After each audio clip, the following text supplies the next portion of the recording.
ॐ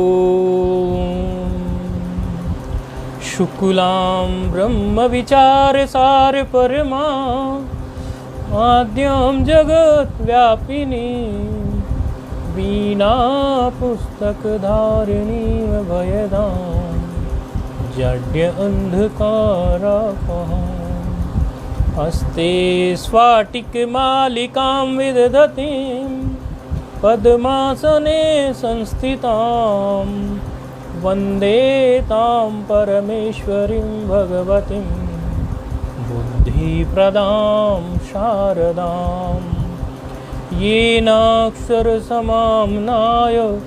मधिगम्यो महेश्वरां कृत्स्नं व्याकरणं प्रोक्तं तस्मै पाणिनये नमः। वाक्यकारं वररुचिं भाष्यकारं पतञ्जलिं पाणिनिं सूत्रकारं च प्रणतोऽस्मि मुनित्रयं नत्वा सरस्वतीं देवीं शुद्धां गुण्यां करोम्यहं पाणिनीये प्रवेशाय लघुसिद्धान्तकौमुदीम् आयु रील ऋक् ए ओं ऐ औ छयवरट् लण् यमगणनं झबयो घडदश जबगडदश कपचट चटतौ कपयो शसस हल् इति माहेश्वराणि सूत्राणि।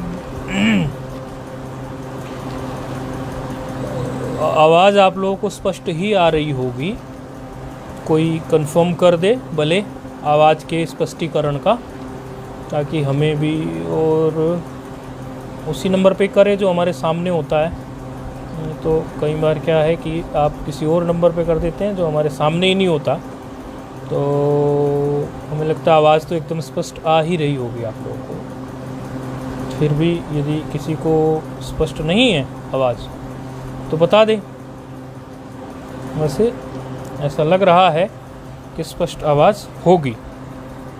थोड़ा ये फ़ैन का होता है, लेकिन ये नॉइज़ कैंसिलेशन माइक ठीक कर लेता है जब हम बोलते हैं। जब तक नहीं बोलते हैं तब तक साफ़ नहीं होगी, जब बोलते हैं तो साफ़ आई होगी। चलो आगे बढ़ते हैं। स्पष्ट नहीं हो तो बीच में कोई भी बता सकता है, फिर कुछ और देखें। नहीं तो एक बार शुरू होते ही आप लोगों को बोल देना चाहिए कि आवाज़ स्पष्ट है, उसमें समय नहीं लगाना चाहिए। उस समय रोज़ाना आपको ऐसा बोलना पड़ता है। एक बार आप सुनते ही तुरंत बता दिया करें कि आवाज़ स्पष्ट है, मुझे ये ना कहना पड़े रोज़ रोज़ कि आवाज़ स्पष्ट आ रही है कि नहीं आ रही है। ठीक है, आगे। हाँ, हम पूर्व के पाठ में कल विचार कर रहे थे सुधी शब्द पर। ये जो सुधी शब्द है हमने ये पुल्लिंग में भी पढ़ा था। आपको थोड़ा सा इसका याद दिलाने के लिए, पुनरावृत्ति जैसा करने के लिए हमने ये लिखा, सुधायति इति सुधीहि। देखो, भली प्रकार से जो चिंतन करता हो,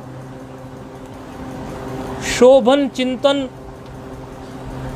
कर्तृत्व जिसमें हो, ऐसे को बोलते हैं सुधी। अब वो सुधी जो है शब्द ध्यय चिंतायाम से बना है, ध्यय चिंतायाम धातु है। ये क्विप प्रत्यांत है, ये लिखने का विशेष प्रयोजन है। ये क्विप प्रत्यांत है। ध्यायते है संप्रसारणश्च वार्तिक की मदद से ये बना है। वो तो आप आगे जैसे जैसे बढ़ेंगे आप शब्द बनाना सीख जाएंगे। मुख्य बात जो इसमें बताने जैसी है वो यह है कि यह क्विप प्रत्यांत है। क्विप प्रत्यांत होने से क्या कारण, क्या लाभ हुआ अथवा क्या भेद आया, क्यों क्विप प्रत्यांत इसको कहना पड़ा? क्योंकि क्विबंता विजंता धातुत्व न जहति, इनके अंदर धातुत्व रह जाता है, धातुत्व नहीं जाता। जो क्विबंता हो और जो विजंता हो, ये जो क्विप प्रत्यय से मिले हुए शब्द होते हैं, क्विप प्रत्यय से बने हुए शब्द होते हैं, इनमें धातुत्व रह जाता है। धातुत्व रह जाने की वजह से हमने जो सूत्र पढ़े थे, एरने काचो असंयोग पूर्वस्य, ये सूत्र पढ़ा था, धातुत्व मांगता था ये सूत्र। और एरने काचो असंयोग पूर्वस्य भी पढ़ा था, और उसके साथ साथ जब हम ये रूप बना रहे थे सुधी इत्यादि के पुल्लिंग में, उसी समय पे हमने पढ़ा था। ओ सुपी भी देखा था हमने सूत्र, जरा अपने मस्तिष्क में फिर से पुनरावृत्ति याद करने की कोशिश करो। ओह सुपी भी पढ़ा था उसी समय पे हमने, और अचीस्नु धातु ब्रुवाम योर वंग वंगो भी हमने पढ़ा था। ये सब जो सूत्र थे ये धातुत्व के कारण प्रयोग में आते थे, इनमें धातुत्व की बात आती थी। और धातुत्व किससे बचा रहता है? यदि वो क्विप प्रत्यांत है, इसलिए हमें बोलना पड़ा है कि ये क्विप प्रत्यांत शब्द है। थोड़ा सा इसका हमने ये इंट्रोडक्शन सा दिया सुधी शब्द का। अब ये जो सुधी शब्द है, शोभन चिंतन करने वाला, भली प्रकार चिंतन करने वाला व्यक्ति पुल्लिंग भी हो सकता है, अर्थात कोई पुरुष भी हो सकता है, स्त्रीलिंग भी हो सकती है, कोई स्त्री भी हो सकती है, और नपुंसक लिंग में भी हो सकता है। तो ये जो शब्द है सुधी, ये त्रिलिंगी शब्द है, तीनों लिंगों में ये चलता है, और तीनों लिंगों में इसका अर्थ एक समान ही होता है। कल के पाठ में आपको बताया था कि जिसका प्रवृत्ति निमित्त अर्थात जिसका अर्थ तीनों लिंगों में एक समान ही आए, वही आए, उसी शब्द को हम भाषित पुंस्क कहते हैं, क्योंकि भाषित पुंस्क को लेकर सूत्र प्रस्तुत हो रहा है। तो ये सुधी शब्द जो है ये त्रिलिंगी है, और त्रिलिंगी शब्द है तीनों लिंगों में। त्रिलिंगी शब्द तो अन्य भी होंगे, लेकिन त्रिलिंगी के साथ साथ ये तीनों लिंगों में होने के साथ साथ तीनों लिंगों में एक समान अर्थ रखता है। एक समान अर्थ रखने के कारण से ये क्या हो गया? भाषित पुंस्क, क्योंकि इसका प्रवृत्ति निमित्त एक ही है। ये थोड़ा सा आपको भाषित पुंस्क के बारे में हमने कल के पाठ में बताया था, क्योंकि कहते हैं जिस शब्द का प्रवृत्ति निमित्त स्त्रीलिंग, पुल्लिंग या नपुंसक लिंग में एक ही हो, ऐसे शब्द को भाषित पुंस्क शब्द कहते हैं। प्रवृत्ति निमित्त का अर्थ क्या है? प्रवृत्ति निमित्त का अर्थ है वाच्यता अवच्छेदक। वाच्यता अवच्छेदक, वाच्यता अवच्छेदक अर्थात उसका जो अर्थ निकल रहा है, ये भारी भरकम शब्द आपको ना लगे। वाच्यता अवच्छेदक सीधी बात है, जिसका अर्थ एक समान निकलता हो। जैसे एक और शब्द ले लो सुधी से भिन्न, जैसे एक शब्द है ग्रामणी ही। ग्रामणी ही का मतलब क्या होता है? जो ग्राम का नायक हो। आज की भाषा में कहें तो हरियाणा प्रदेश में सरपंच कहते हैं, और उत्तर प्रदेश इत्यादि कुछ राज्यों में उसको प्रधान कहते हैं, ग्राम प्रधान। अभी ग्राम प्रधान के चुनाव भी हुए थे, तो ग्राम प्रधान या ग्राम सरपंच अर्थात ग्राम का जो नायक हो उसको कहेंगे ग्रामणी ही। तो ये ग्रामणी ही जो शब्द है, ये देखो तीनों लिंगों में हो सकता है। कोई पुल्लिंग भी ग्राम का नायक हो सकता है, ग्राम प्रधान, और कोई स्त्रीलिंग में हो, यानी स्त्री भी हो सकती है। अभी तो स्त्रियों की सीट भी होती है, स्त्रियां इलेक्शन लड़ती हैं, तो वो भी ग्रामणी ही कहलाती हैं। और अभी तो नपुंसक लिंग में भी देखो तो आप कहीं मेयर बन गए ना, कहीं किन्नर मेयर बने कि नहीं बने, तो वो नपुंसक लिंग में भी। अर्थात ये ग्रामणी ही जो शब्द है, एक तो ये त्रिलिंगी और तीनों लिंगों में एक समान अर्थ दे रहा है, अर्थात पुल्लिंग, स्त्रीलिंग और नपुंसकलिंग। ग्राम का नायक, ग्राम का नेता, ग्राम का प्रधान, ग्राम का कहो, या फिर ग्रामणी का और शब्द कुछ लोग शहर के लिए कोई शब्द ले सकते हो आप। अभी आप ग्रामणी को यदि आप पुल्लिंग में ले जाएंगे तो कहेंगे कि भाई ग्रामणी ही पुरुषः। पुल्लिंग में बोलेंगे तो क्या बोलेंगे? गांव का नायक बोलना, तो ग्रामणी ही पुरुषः। इसी को स्त्रीलिंग में बोलेंगे तो क्या बोलेंगे? ग्रामणी ही स्त्री। इसी को नपुंसकलिंग में बोलेंगे तो क्या बोलेंगे? ग्रामणी कुलम। तो इस प्रकार से ये ग्रामणी शब्द तीनों में प्रवृत्ति निमित्त एक ही है। ग्राम नयनम प्रतीक कर्तृत्वम इसमें एक ही है। ग्राम के प्रति नेतागिरी का जो कर्तृत्वम है इसके अंदर, वह तो एक ही है, वो भिन्न नहीं है। तो ऐसे शब्द को भी भाषित पुंस्क कहते हैं। और उदाहरण ले लो भाषित पुंस्क के। आप भाषित पुंस्क के उदाहरण लेना चाहें तो और उदाहरण आप ले सकते हैं। शुचि शब्द है। शुचि शब्द का मतलब होता है पवित्र, पवित्रता के लिए शुचि शब्द होता है। शुचित्व जिसमें हो, शुचित्व का गुण जिसमें हो, उसको शुचि कहते हैं। अब ये शुचि शब्द जो है तीनों लिंगों में हो सकता है। शुचित्व का गुण तो तीनों लिंगों में हो सकता है, ऐसा तो नहीं है कि पुल्लिंग में ही हो, स्त्रीलिंग में हो। इसका अर्थ भी उसी तरह, तो ये भी भाषित पुंस्क हो गया। तो इस तरह से इन शब्दों को भाषित पुंस्क कहते हैं। जैसे अनादि शब्द है। अनादि शब्द का अर्थ जो है तीनों लिंगों में अनादि शब्द का अर्थ वही निकलेगा कि जो आदि ना हो, ना आदि थी। अनादि अर्थात उत्पत्ति अभावत्वम है, इसमें उत्पत्ति अभावत्वम है इसके अंदर, अर्थात उत्पत्ति का अभाव हो, से अनादि कहते हैं। तो अनादि शब्द भी क्या है? भाषित पुंस्क है। इसी प्रकार अन्य भी शब्द हो सकते हैं। भाषित पुंस्क के उदाहरण हम कुछ लिख दें आपके सामने, ताकि ये भाषित पुंस्क शब्द जो है आपको ऐसा ना लगे कि ये कोई नई चीज़ आ गई, बड़े सरल। अब आप लोगों को इस समझ में आ गया होगा। कुछ उदाहरण यदि हम अभी भाषित पुंस के लिखें,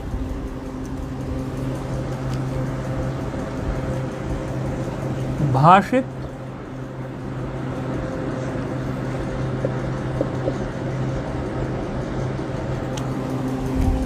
इसके कुछ उदाहरण हम लिख देते हैं। जैसे अभी आपने देखा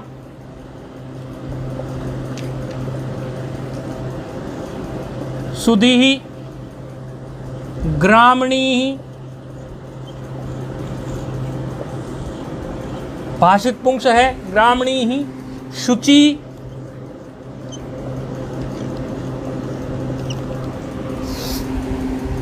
भाषित पुंस है शुचि। ऐसे आप देखोगे मृदु जो होता है, मृदु, सॉफ्ट को बोलते हैं ना अंग्रेजी में, जो सॉफ्ट होता है वह मृदु, ऐसा मृदु।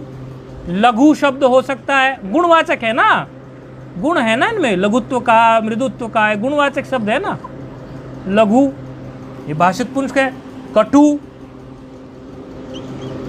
ऐसे अनेकों उदाहरण भाषित पुंस के हो सकते हैं, क्योंकि इनका प्रवृत्ति निमित्त जो है वो लिंग के बदल जाने से बदलता नहीं है, प्रवृत्ति निमित्त इनका एक है। अतः भाषित पुंस तो अब आपको अच्छे से समझ में आ गया होगा। भाषित पुंस शब्द भी दो प्रकार के हो सकते हैं। कैसे? या तो प्रत्यांत शब्द हो, किसी प्रत्यय को लेकर बनाए गए शब्द हो, अथवा तो धात्वंत क्रिया शब्द हो, इस प्रकार हो सकते हैं भाषित पुंस शब्द भी। या तो प्रत्यांत शब्द हो या धात्वंत क्रिया शब्द हो। बस एक बात का ध्यान आपको रखना है कि अजादि प्रत्यय यदि पर में हो तो इकारांत उकारांत जो क्रिया शब्द होंगे, इकारांत उकारांत जो क्रिया शब्द होंगे, ये छठे अध्याय के चतुर्थ पाद में ऐसे आते हैं। पाद के जो सूत्र है हमारा, अचिस्नु धातु ब्रुवाम, ये और व्यंगो, अभी जो आपने देखा था, और एरने का जो असंयोग पूर्वस्य, और ओ सुपी सूत्र, ये सब सूत्र इसमें काम में आएंगे। वो तो अभी हम रूप सिद्ध कर रहे हैं तो अभी आएंगे, उसकी चिंता नहीं। बस भाषित पुंस आपको अच्छे से समझ में आ जाना चाहिए, बाकी तो अभी सूत्र सिद्ध, अभी रूप सिद्ध करेंगे, आपको अच्छे से समझ में आ जाएगा। ठीक है, अब बढ़ते हैं अपने उसी शब्द की तरफ जिस शब्द पर हमारा विचार हुआ था। शब्द है सुधी। सुधी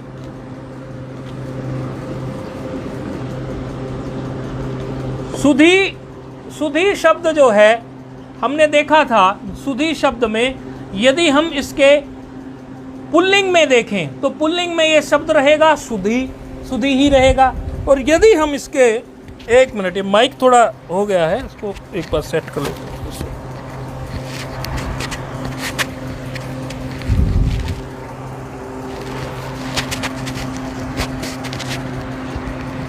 हाँ, यदि इस शब्द को पुल्लिंग में देखें तो एक दीर्घ ईकारांत शब्द सुधी है। और यदि हम इस शब्द को नपुंसकलिंग में ले जाएंगे तो नपुंसकलिंग में हमने क्या पढ़ा था सूत्र? ह्रस्वो नपुंसके प्रातिपदिकस्य, ह्रस्वो नपुंसके प्रातिपदिकस्य। से सूत्र क्या करता था? ये सूत्र जो ह्रस्व, जो नपुंसकलिंग में शब्द है, उस दीर्घ को ह्रस्व बना देता था। अर्थात जब इसके रूप हम नपुंसकलिंग में चलाएंगे तो वहां पर ये ह्रस्व हो जाएगा, ऐसे, इस प्रकार से। ठीक है, यदि हमने पुल्लिंग में देखें इसके रूप तो पुल्लिंग में इस प्रकार चले थे, और नपुंसक में देखें हम नपुंसकलिंग में तो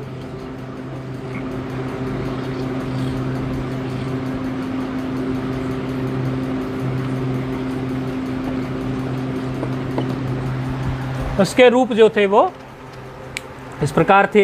यहाँ से यहाँ, मतलब रूप तो अन्य चलेंगे लेकिन प्रातिपदिक में ही परिवर्तन हो गया, प्रातिपदिक ही इसका बदल जाता है।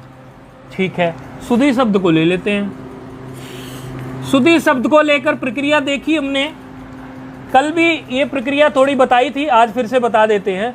सुधी शब्द की प्रक्रिया, जब ये शब्द नपुंसकलिंग में सुधी हो जाएगा, सुधी नहीं रहेगा, सुधी हो जाएगा। सबसे पहले इसकी प्रक्रिया पर जब हम ध्यान देंगे तो प्रथमा एक वचन और द्वितीया में, प्रथमा में और द्वितीया में, दोनों में हमारी जो प्रक्रिया इसकी रहेगी वो वारी शब्दवत ही रहेगी। वारी शब्द के रूप हम अभी पीछे से बना के आए हैं। वारी शब्द के रूप में हमने जो विशेष कार्य किए थे वो आपके सामने ही थे। वारी में भी किए थे, दधि भी प्रथमा और द्वितीया में दधि भी वैसे ही बना था, वारी भी वैसे ही बना था। तो सुधी शब्द को भी आप प्रथमा में और द्वितीया में ठीक वैसा ही बना लेंगे। इसको आपको बताने की जरूरत नहीं है, आपने अभ्यास भी करके भेजे हैं, तो अब आप परिपक्व हो गया है आपका ये वारी शब्द की प्रथमा और द्वितीया में किस प्रकार से प्रथमा में सम और नपुंसकघात से आप उसका सु और अम का लोप करेंगे प्रथमा और द्वितीया के एक वचन में, और प्रथमा के द्विवचन और द्वितीया के द्विवचन में आप विशेष सूत्र जो है वहां पर औंग को शी कर देंगे अब नपुंसकघात से, और शी करने के शी हो जाएगा। और दूसरा सूत्र जो है इकोची विभक्तों से आप नुम का आगम कर देंगे और वहां पर आप रूप बना लेंगे। और बहुवचन में आपको शी सर्वनाम स्थानम से पहले जसो शी से शी आदेश कर लेंगे जस और शस को, और शी सर्वनाम स्थानम से आप सर्वनाम स्थान संज्ञा कर लेंगे, और नपुंसक का और आपका जलचह से आप उसको वहां पर नुम का आगम करके रूप सिद्ध कर लेंगे नपुंसकस्य जलचह से। तो ये तो आपने प्रथमा विभक्ति में और द्वितीय विभक्ति में रूप सिद्ध किए थे, इसमें आपको दोबारा बताने की जरूरत नहीं है। अब तृतीय विभक्ति हमारी यहाँ आती है, तो तृतीय विभक्ति में क्या आया, सुधी धन टा। सुधी धन टा की स्थिति आई। सुधी धन टा की स्थिति में हमारे सामने नया सूत्र प्रस्तुत हो रहा है, जिसके लिए आपको ये पूरी कहानी समझाई गई, इसकी पृष्ठभूमि तैयार की गई कि भाषित पुंस्क क्या होता है। ये सारी बात इसी तृतीय विभक्ति के लिए आकर खड़ी हुई, यही समझाने, यही पूरा का पूरा आपके सामने भूमिका तय की गई। तो सूत्र प्रस्तुत हो रहा है। तृतीयादिषु भाषित पुंस्कम पुंवद्गालवश्य। तृतीयादिषु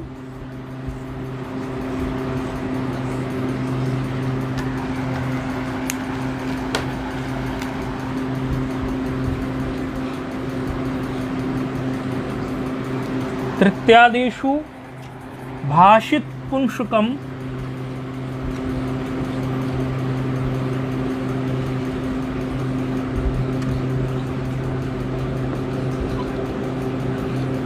तृतीयादिषु भाषित पुंस्कम पुंवद्गालवश्य।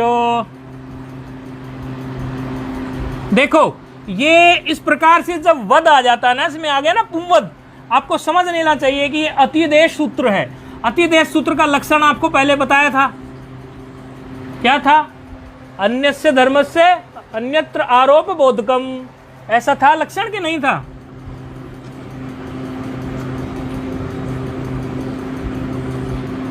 पुंवद्गालवश्यो सूत्र संख्या है 7174। तृतीयादिषु भाषित पुंस्कम पुंवद्गालवश्य। ये गालवश्य क्या है, ये गालव एक ऋषि का नाम है। ये भी गालव जो है एक मुनि है, जैसे पाणिनि जी व्याकरण के मुनि है, ऐसे ही गालव भी।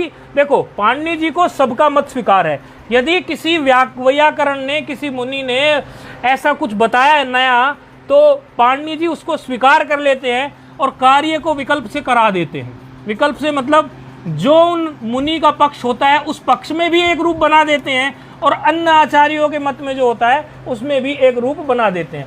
तृतीयादिषु, तृतीयादिषु सप्तमी बहुवचन है। ये तृतीयादिषु क्या है, सप्तमी बहुवचन। पुंवद, पुंवद क्या है, अव्यय। ये यहां से यहां तक ये पुंवद, ये अव्यय। गालवस्य, ये तो देखने से पता चल रहा होगा आपको, षष्ठी है। एक और बचा, क्या बचा, भाषित पुंस्कम प्रथमा। 1 2 3 4 4 पदों का सूत्र है। तृतीयादिषु भाषित पुंस्कम पुंवद्गालवश्य। सूत्र क्या कहना चाह रहा है, सूत्र कह रहा है प्रवृत्ति निमित्तैक्ये, प्रवृत्ति निमित्तैक्ये भाषित पुंस्कम इगंतम क्लीबम पुंवद्वा तादावची। समझना, अपनी अपनी लघु खोल के रखो।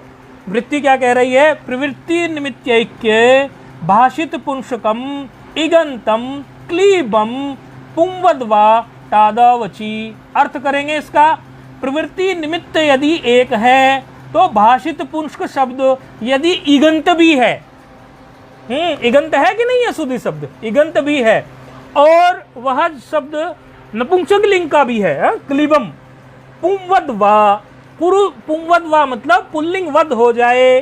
अतिदेश सूत्र है ना, ये सूत्र है अतिदेश सूत्र।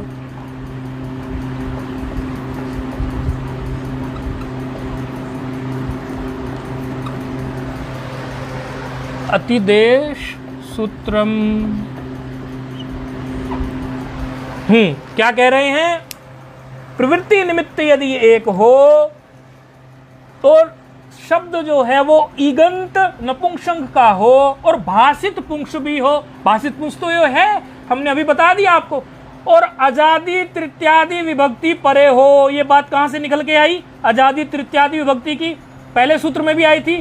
तादावची, तादावची का मतलब क्या है, टा माना टादौ, टादौ मतलब तृतीय विभक्ति से लेकर सुप्रत्यय तक। टादौ मतलब टा तृतीय विभक्ति है, तो टादव अची अजादि विभक्ति पर में हो। कैसी, टा, टादी, टा इत्यादि, अर्थात टा से लेकर सुख तक जो भी अजादि विभक्तियां पड़ेंगी उन्हीं की बात हुई है। तो कह रहे हैं यदि प्रवृत्ति निमित्त एक हो तो इगंत नपुंसक भाषित पुंस शब्द अजादि तृतीयादि विभक्तियां परे होने पर विकल्प करके पुंवद हो जाए, विकल्प करके पुंवद हो जाए। अर्थात गालव ऋषि का एक मत ले लेंगे और दूसरा अन्य आचार्यों का, अर्थात एक मत एक पक्ष में इसको पुंवद कर देंगे, अर्थात सुधी का जो रूप चलाएंगे, सुधी शब्द की ये सारी शर्तें सुधी शब्द पूरी कर रहा है। एक तो टा विभक्ति पर में है, टा अजादी विभक्ति है, और ये भाषित पुंस शब्द है। तो गालव ऋषि के मत में एक पक्ष करेंगे और दूसरा पक्ष जो है अन्य आचार्यों के मत में करेंगे। तो जिस मत में हम इसको पुंवत करेंगे, गालव ऋषि के मत में इसको क्या करना है, पुंवत, पुंवत अर्थात इसका रूप पुंवत पुल्लिंगवत चलना चाहिए। याद करो सुधी शब्द का किस प्रकार हमने रूप चलाया था, पुंवत रूप इसका किस प्रकार चलाया था। अभी देखो पुनरावृत्ति होगी आपकी, अब इसका रूप चलाएंगे हम टा विभक्ति में। अब कैसे चलाएंगे रूप, जरा देखते जाओ। अब एक तरफ आपके सामने क्या है, इसमें सुधी धन टा, सुधी धन टा की स्थिति में ये लिख लेते हैं।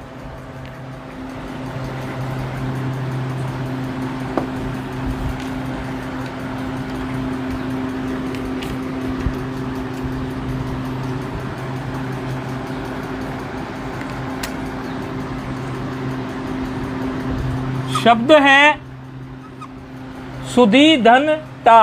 देखो सुधी धन टा में आप देखोगे इसको, यदि इसको आप पुल्लिंगवत चलाएंगे तो वहां क्या होता है, ये दीर्घ होता है,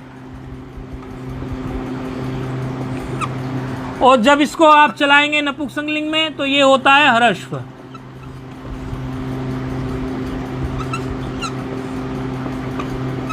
दोनों ही स्थिति में इसका रूप सिद्ध करेंगे।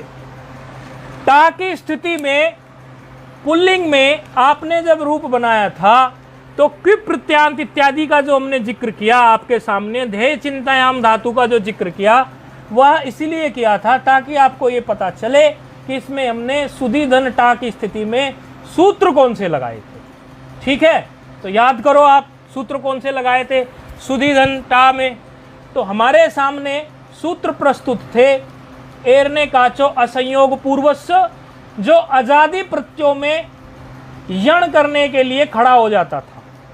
अजादी प्रत्ययों में यण करने के लिए एरने काचो असंयोग पूर्वस्य से खड़ा हो जाता था, क्योंकि गतिश्च सूत्र ने इसकी सु की गति संज्ञा की थी। धी से पूर्व में सु है ना, तो सु की गति संज्ञा की थी। थोड़ा पुनरावृत्ति कराने के लिए बोल रहे हैं आप लोगों को, वरना सीधे रूप भी बना सकते थे। धी से पहले सु है और सु की गतिष्ठ सूत्र ने क्या की थी, गति संज्ञा। गति संज्ञा कैसे होती थी, जो 22 आप लोगों ने पढ़े थे प्रादेय, उन प्रादियों की गति संज्ञा हुई थी गतिष्ठ सूत्र से। गतिष्ठ सूत्र से जब इनकी गति संज्ञा हुई थी तो उस गति संज्ञा का ये लाभ हुआ था कि वार्तिक आप लोगों के सामने आया था। वार्तिक ने ये कहा था कि गति संज्ञा यदि नहीं है, वो एक वार्तिक आप लोगों को पढ़ा गया था गतिस्थ सूत्र पे, गति कारक इतर पूर्व पदस्य यण नेष्यते, अर्थात यदि गति संज्ञा का नहीं है या फिर जो भी शब्द के पूर्व में आप ले रहे हैं यदि उसकी गति संज्ञा नहीं है और या वो कारक नहीं है तो वहां आप यण नहीं कर सकते। अर्थात सुधी शब्द में गति संज्ञा होने से इसको यण प्राप्त है, यण इसको प्राप्त है। ये तो वार्तिक ने कहा था। देखो ये सूत्रों का जो जाल है, कौन सा सूत्र किसको बाध करके कहाँ कौन वार्तिक क्या करता है, ये मस्तिष्क में प्रस्तुत हो जाए, यही व्याकरण पढ़ने की महिमा है। नहीं तो व्याकरण पढ़ने की सिर्फ शब्द को आप खाली रट लें और रट रटा के बोल दे, वो महिमा नहीं है। सूत्र आपके बिल्कुल वार्तिक इत्यादि प्रस्तुत होने चाहिए, इसके बाद ऐसा है, इसके बाद ऐसा है, तभी ये बुद्धि की जो बैटरी आपकी डाउन है उसको चार्ज करता हुआ चलता है।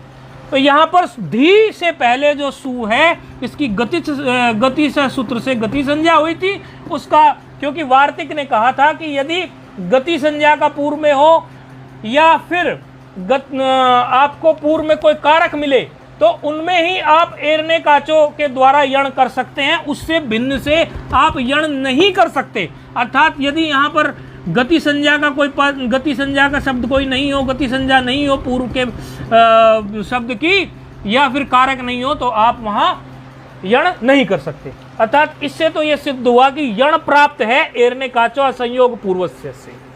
लेकिन आपने एक चीज और पढ़ी थी, न भू सुधियो, न भू सुधियो सूत्र पढ़ा था, न भू सुधियो ने क्या कहा था कि भू यदि पूर्व में हो या सुधी भू हो या सुधी शब्द हो, अजादि सुप प्रत्यय भले पर में हो और आपको यण प्राप्त हो एरने काचो से, ये पुनरावृत्ति करा रहे हैं आपकी, अजादि सुप प्रत्यय भले पर में हो या भू और अजादि सुप प्रत्यय पर में रहते हुए भू और सुधी शब्द को आप यण नहीं कर सकते।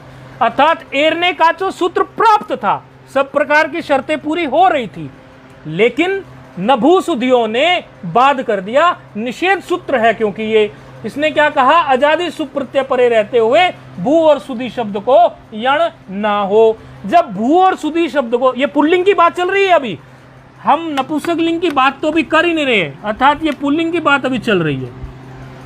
अच्छा, तो फिर क्या, जब यण हम कर नहीं सकते एरने काचो से तो उसका अल्टरनेट सूत्र क्या था, यदि यण नहीं होता तो फिर क्या हमें प्राप्त होता था, तो इयंग और उवंग आदेश करने के लिए अचिष्णु धातु ब्रुवांग और इयंग उवंगौ सूत्र आपके पास था। ऐसी स्थिति में वो ईकार को इयंग आदेश और ऊकार को उवंग आदेश करता था, और इयंग जो है या उवंग जो है ये दोनों गिच्छ है, तो ये अंतिम अल को ही होते थे, ये आप अच्छी तरह जानते होंगे, दोनों गिच्छ हैं, दोनों गिच्छ सूत्र की व्यवस्था से ये अंतिम अल को ही होते हैं। तो ठीक है, सुधी दंटा, क्योंकि एक पुंवत बनाना है रूप, तो सुधी दंटा में कौन सा सूत्र लग गया, अभी आपको सूत्र समझ लिया आपने, अचिष्णु धातु ब्रुवांग योर इयंग वंगौ, अचिष्णु धातु ब्रुवांग योर इयंग उवंगौ, तो क्या रूप बना उससे, सुधी धन टा की स्थिति में जब यहां पर आप इकार में इयंग आदेश करेंगे इस प्रकार से, ये सब तो चला ही जाएगा, ई मात्र शेष रह जाएगा, ई, तो इयंग आदेश जब आप करेंगे तो रूप क्या बन जाएगा आपका, ये दीर्घ भले हो तो ह्रस्व हो जाता है, क्या बन गया आपका रूप, सुधिया। ठीक है, चलिए भ्याम बिस में आप जानते ही हैं सुधिभ्याम सुधिभि, और यहाँ पर भ्याम बिस में तो आपको अच्छी तरह से क्लियर है, भ्याम बिस में कोई विशेष कार्य होता ही नहीं है, तो वहाँ क्या हो गया, सीधे सीधे सुधिभ्याम सुधिभि, इस प्रकार से। ठीक है, ये तो अब आप ऐसे ही बने जाएंगे। आगे इसमें अगला जो होगा वह होगा सुधिभ्यः, और इसमें ये सुधिभ्याम चलेगा, इनको तो अब आपको बताने की जरूरत नहीं है। चलो चतुर्थी विभक्ति में चलते हैं। सुधी धन क्या है, गे में बचा ए, इयंग आदेश कर दो, रूप क्या बन गया, इयंग आदेश से सुधिय हो गया, ए मिला दोगे तो रूप क्या बन गया, चतुर्थी विभक्ति में सुधिये, क्या रूप बन गया चतुर्थी विभक्ति में, जब पुल्लिंग मत है, जब पुंवत है, अर्थात गालव ऋषि के मत में बनाए, ये गालव मुनि के मत में बनाए, क्या बनाए गालव के में, सुधिये। और हमारे अन्य आचार्यों के मत में, पाणिनि इत्यादि के मत में क्या हुआ, नुम का आगम हुआ, तो नुम में नकार आ गया, तो वहां क्या बना, सुधीने। ठीक है, आगे फिर क्या करोगे, पंचमी विभक्ति में आओगे। पंचमी विभक्ति में फिर इयंग आदेश, पंचमी विभक्ति और षष्ठी विभक्ति में एक जैसे बनते हैं, क्योंकि गसी और गस से अस्मात्र शेष रह जाता है। इयंग आदेश करोगे तो रूप क्या बनेगा, विचार कर लिया करें तब तक आप लोग, ऐसा नहीं हम बोर्ड पर लिख रहे हैं तो तभी आपका विचार प्रस्तुत हो, आपका विचार हमारे साथ साथ प्रस्तुत हो जाना चाहिए।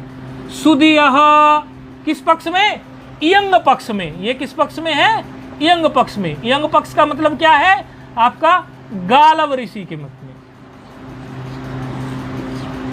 और दूसरा क्या है, सुधिया। अभी दूसरा क्या है, एकोवचनी विभक्तों से नुम का आगम हो गया तो क्या बन गया, सुधीना। पंचमी षष्ठी हो गई। अच्छा, अब षष्ठी के द्विवचन में आ जाते हैं। षष्ठी के द्विवचन में क्या होगा, सुधी ओस पर में है, ओस पर में होने से एक में तो हमारा सीधे सीधे बनेगा, क्या बनेगा, ओस पर में होने पर सुधी ओ हो, और दूसरे में नकार आएगा, हमारा नकार हो जाएगा नुम का आगम होने से, तो क्या बन जाएगा, सुधी नो हो। और फिर आपका क्या हो जाएगा, षष्ठी का बहुवचन। षष्ठी के बहुवचन में क्या हो गया, एक पक्ष में क्या आएगा, इयंग करोगे तो क्या बनेगा, सुधियाम। इयंग करोगे, आम पर में है, सुधियाम। दूसरे पक्ष में क्या करोगे आप, नुम करोगे तो क्या बन जाएगा, सुधीनाम। अच्छा, नुम और नुट में आप एक बात जानते हैं अच्छी तरह, यहाँ ये समझने की बात है थोड़ी सी, ये आप भूल मत जाना। नुम और नुट में जब भी प्रतिषेध होता है तो वहां नुट ही हो जाता है, नुम नहीं होता है। अर्थात षष्ठी में जब आप रूप बनाएंगे, षष्ठी के बहुवचन में, यहाँ कंफ्यूज नहीं हो जाना आप, षष्ठी के बहुवचन में जब आप रूप सिद्ध करेंगे सुधी का, तो वास्तव में ये एक पक्ष जो आपका ये है पुल्लिंग, उसमें तो आप ठीक है, उसमें तो आप कर देंगे, इयंग आदेश कर देंगे। इयंग आदेश करने से आप सीधे सीधे बना देंगे, उसमें आपको इयंग आदेश करने में जब आप बनाएंगे, इयंग आदेश करने से तो वो ह्रस्व हो ही जाएगा, तो सुधियाम हो जाएगा। ये गालव मत में गालव मती करा रहा है ना पुल्लिंग में। लेकिन दूसरा जो हमारा होगा वह तो पहले ही हमारा क्या है, ऐसा है, सुधी। सुधी मतलब ह्रस्व है और पर में आम है, और यहाँ हमें प्राप्त है, क्या प्राप्त है, नुम प्राप्त है। लेकिन ये हम पहले से पढ़ के आए हैं कि नुम और नुट में जब भी प्रतिषेध होता है तो नुम और नुट का तुल्य बल विरोध जब भी हो तो हमें नुट ही करना होता है। ये वार्तिक हम पढ़ के आए हैं। तो जब यहाँ नुट करेंगे आप तो ये हो जाएगा नाम, क्योंकि जब तक आप नुट नहीं करेंगे तब तक नामी सूत्र लग ही नहीं सकता। अब नामी आप लगाएंगे तो यहाँ पर नामी सूत्र से ये धकार उत्तरोत्तर इकार जो है वह दीर्घ हो जाएगा, तो सुधी नाम ऐसा बन जाएगा। ये थोड़ा सा ध्यान देने की थी। बाकी आगे क्या है, गी विभक्ति है, यंग करेंगे तो सुधी ही, और फिर आप नुम करेंगे तो क्या, सुधीनी, और सुप में आप बना देंगे सुधीषु, एक ही रूप बनेगा।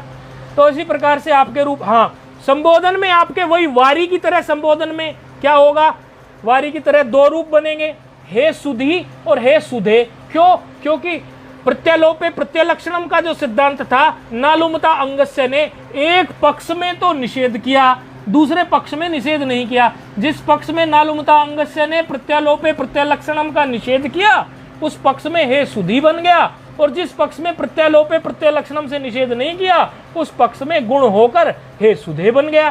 तो संबोधन में दो रूप बने, हे सुधे, हे सुधी, और हे सुधीनी संबोधन का द्विवचन, और हे सुधीनी संबोधन का बहुवचन। उच्चारण कर लेंगे, रूप सिद्ध हो गया, सुधी, सुधीनी, सुधीनी, सुधी, सुधीनी, सुधीनी, सुधिया, सुधीना, सुधिभ्याम, सुधिभिः, सुधिये, सुधीने, सुधिभ्याम, सुधिभ्यः, सुधियः, सुधीनः, सुधिभ्याम, सुधिभ्यः, सुधियः, सुधीनः, सुधियोः, सुधीनोः, सुधियाम, सुधीनाम, सुधियिः, सुधीनी, सुधियि, यही नहीं, सुधियि, सुधीनी, सुधियोः, सुधीनोः, सुधीषु, हे सुधे, हे सुधी, हे सुधिनी, हे सुधीनी, इस प्रकार से रूप सिद्ध हुए सुधीनी। अच्छा, इसी प्रकार से अन्य भी बहुत सारे रूप हैं, वो आप बना सकते हैं। बस ध्यान ये देना है आपको, चूंकि सुधी शब्द जो था, सुधी शब्द तो क्विप प्रत्यांत था।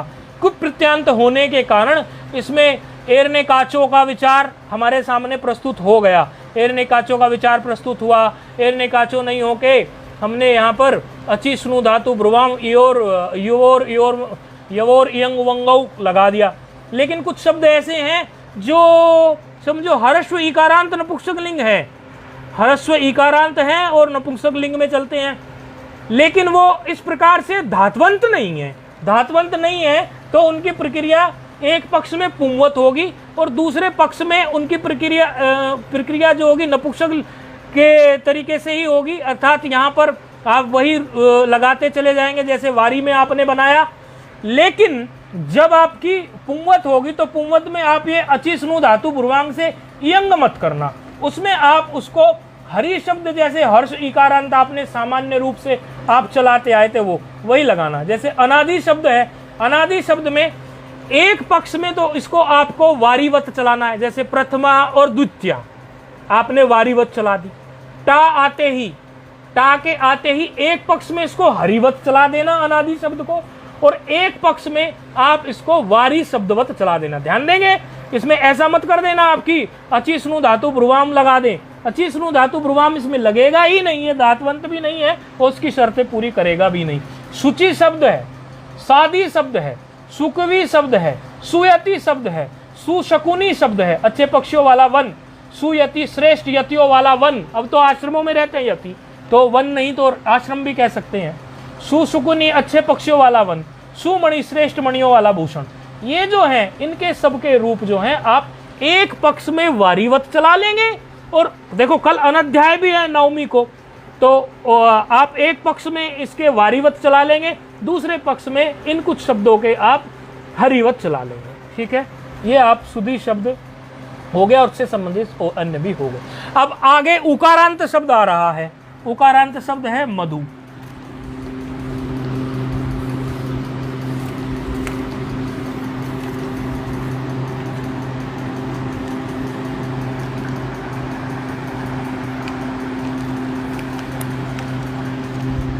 शब्द क्या है? मधु। ये मधु शब्द जो है ये भाषित पुरुष नहीं है। देखो एक उदाहरण आपको उल्टा भी मिल गया। उल्टा उदाहरण मिलने से अच्छे से समझ में आ जाता है सिद्धांत। पहले हमने भाषित पुंस शब्द पढ़े और ये भाषित पुंस नहीं है, अर्थात ये अभाषित पुंस है। क्यों है? क्योंकि मधु शब्द का यदि पुल्लिंग में देखेंगे,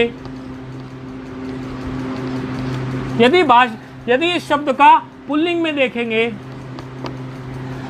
तो पुल्लिंग में इसका क्या अर्थ निकलता है? वसंत ऋतु।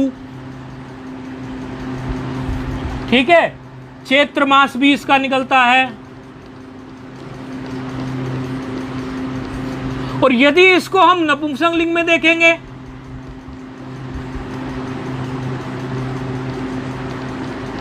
इसी शब्द को यदि हम नपुंसक लिंग में देखेंगे तो उसका अर्थ क्या निकलता है? शहद, मध्य। तो देखो अर्थ दोनों लिंगों में अलग अलग हो गए। वहां उसका पुल्लिंग में शब्द का अर्थ निकला वसंत चैत्र मास और नपुंसक लिंग में निकल गया शहद और मध्य, इसलिए भाषित पुंस हो ही नहीं सकता। तो ये भाषित पुंस शब्द नहीं है। जब ये भाषित पुंस शब्द नहीं है तो इसकी प्रक्रिया वारी शब्दवत कीजिए। वारी शब्द में जो जो सूत्र लगाए थे आपने ठीक वैसे सूत्र आप लगा दीजिए। मधु शब्द में प्रथमा और द्वितीया के एक वचन में आप समोर नपुंसकात से सु और अम का लोप कर लीजिए तो मधु बच जाएगा। और प्रथमा और द्वितीया के द्विवचन में आप इसमें मधु में नुम का आगम कर लीजिए इकोची विभक्तों से, या आप पीछे से पढ़ के आए तो क्या हो गया? मधुनी।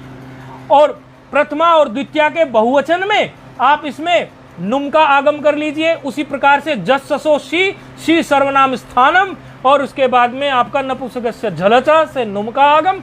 और चूंकि वहां जो है नुम का आगम होता है और शी सर्वनाम स्थानम में शी उत्तरोत्तर जो इकार है वह ह्रस्व है, तो यहाँ पर रूप क्या सिद्ध होगा? मधुनी। क्यों? क्योंकि यहाँ पर सर्वनाम स्थाने च संबुद्धौ से उपधा को दीर्घ भी हुआ है। वारी शब्द में उपधा क्या थी? उपधा थी नकार से पूर्व में जो इकार था। क्यों? क्योंकि उपधा के लिए क्या सूत्र पढ़ा था? अलो अंतात पूर्व उपधा। अंतिम अल से पूर्व को उपधा कहते हैं। अंतिम अल से पूर्व वारिन शब्द में क्या था? क्योंकि वारिन था तो नकार से पूर्व में इकार उसकी उपधा था। इसी प्रकार मधु शब्द में जब मधुन हो जाएगा नुम का आगम होने से, तो नकार से पूर्व उकार उसकी उपधा हुई। जब उकार उसकी उपधा हुई तो उपधा को दीर्घ करने के लिए सर्वनाम स्थाने च संबुद्ध उस सूत्र से मधु को मधु कर दिया। मधु कर देने से रूप क्या सिद्ध हुआ? मधुनी। तो प्रथमा के और द्वितीय के रूप सिद्ध हो गए। तृतीय विभक्ति में मधु शब्द मधु, मधुनी, मधुनी, मधुना, मधुभ्याम, मधुभिः, मधुने, मधुभ्याम, मधुभ्यः, मधुनः, मधुभ्याम, मधुभ्यः, मधुनः, मधुनोः, मधुनाम। देखो दीर्घ हुआ नामी से मधुनाम, ऐसे मधुनी, मधुनोः, मधुषु, आदेश प्रत्यो मधुषु। हे मधो, हे मधु, एक पक्ष में नालुमतांगस्य को प्रत्यलोपे प्रत्यय लक्षण स्वीकार करेगा क्योंकि अनित्य सूत्र है। तो एक पक्ष में हे मधो गुण हो गया, मधु को उकार को ओकार गुण हो गया, हर्षस्य गुण। हे मधो, हे मधु, हे मधुनी, हे मधुनी। इस प्रकार से रूप ये सिद्ध हो गए। ऐसे ही कुछ रूप आप अंबु, जल के लिए शब्द होता है, ह्रस्व उकारांत है। क्या शब्द है? अंबु। मधुवत चलेगा। ये देखिए अंबु हर्ष उकारांत है, किसके लिए? जल का वाचक है जी। किसका वाचक है? जल का वाचक है। अच्छा, इसका भी ऐसे ही चलेगा। एक शब्द है अश्रु, आंसू के लिए प्रयोग होता है जी। क्या शब्द है? अश्रु, आंसू के लिए प्रयोग होता है। इसका भी कैसे रूप चलेगा? मधुवत चलेगा जी। क्या शब्द है? जतु, लाख को बोलते हैं। जत्रु शब्द है, गले के नीचे की हड्डियां होती हैं जो, उसको बोलते हैं जत्रु। तालु शब्द, तालु आप जानते हैं, दांतों के ऊपर के हिस्से को तालु बोलते हैं।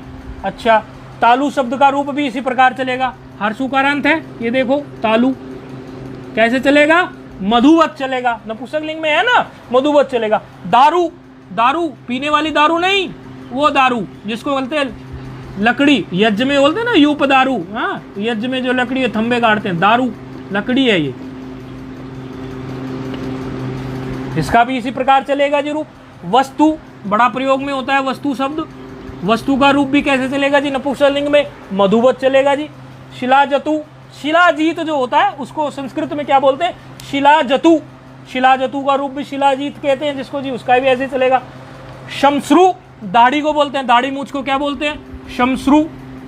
ये देखो शमश्रु, ये इसका रूप भी ऐसे चलेगा जी।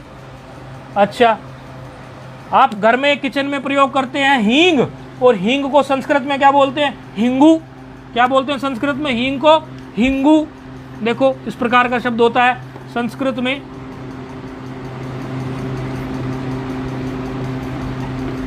हींग के लिए होता है हिंगू। ये भी नपुंसकलिंग में चलता है जी। कैसे? मधु शब्दवत। तो ये कुछ रूप आप अपने संस्कृत साहित्य के इस प्रकार के रूप यदि साथ साथ आप थोड़े चला चला के देखेंगे ऐसे ही, और कल अनध्याय भी है तो समय भी आपको पर्याप्त मिल जाएगा। तो इस प्रकार ये भाषित पुंस की कहानी यहाँ पर लगभग पूरी हुई।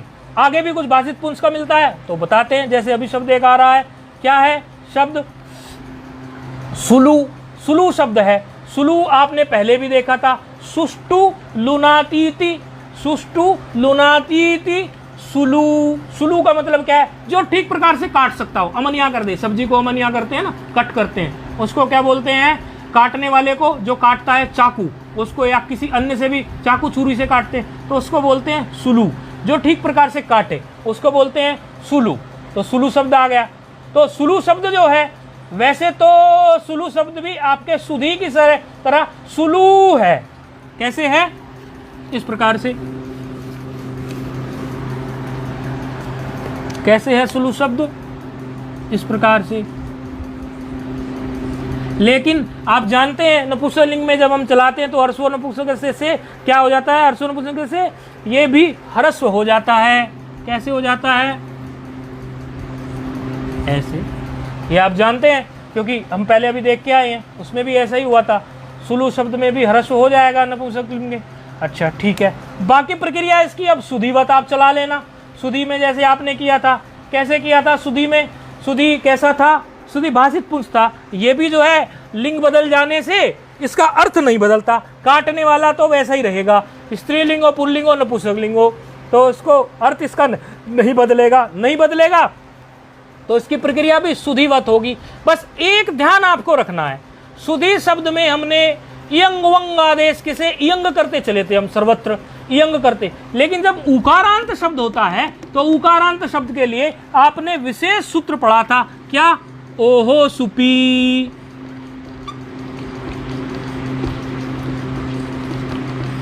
क्या सूत्र पढ़ा था आपने, ओहो सुपी। ओहो सुपी का क्या कार्य था, वो यण करता जाता था, अर्थात उकार को वो यण करता जाता था। और यण का मतलब क्या होगा, यहां पर उकार में यण का मतलब वकार होगा जी। तो आपको क्या करना है, प्रथमा और द्वितीय में तो वही सुलू, सुलूनी, सुलूनी उसी तरह बन जाएंगे। और तृतीय विभक्ति में चूंकि ये भाषित पुंस शब्द है तो इसके दो रूप बनेंगे उसी तरह से। एक पक्ष में बनेगा सुलवा, क्या हुआ, सुलवा क्यों बना, उकार को क्या हुआ, वकार हो गया ना, तो सुलवा बन गया, उकार को वकार हो गया तो सुलवा बन गया। और दूसरे पक्ष में वही आपको नुम कर देना है तो क्या बन गया, सुलूना। चतुर्थी में सुलवे, सुलूने। पंचमी में सुलवह, सुलूनह। सप्तमी में सुलवी, सुलूनी। इसी प्रकार से आप इसके सारे रूप जो हैं सुधीवत बना लेंगे।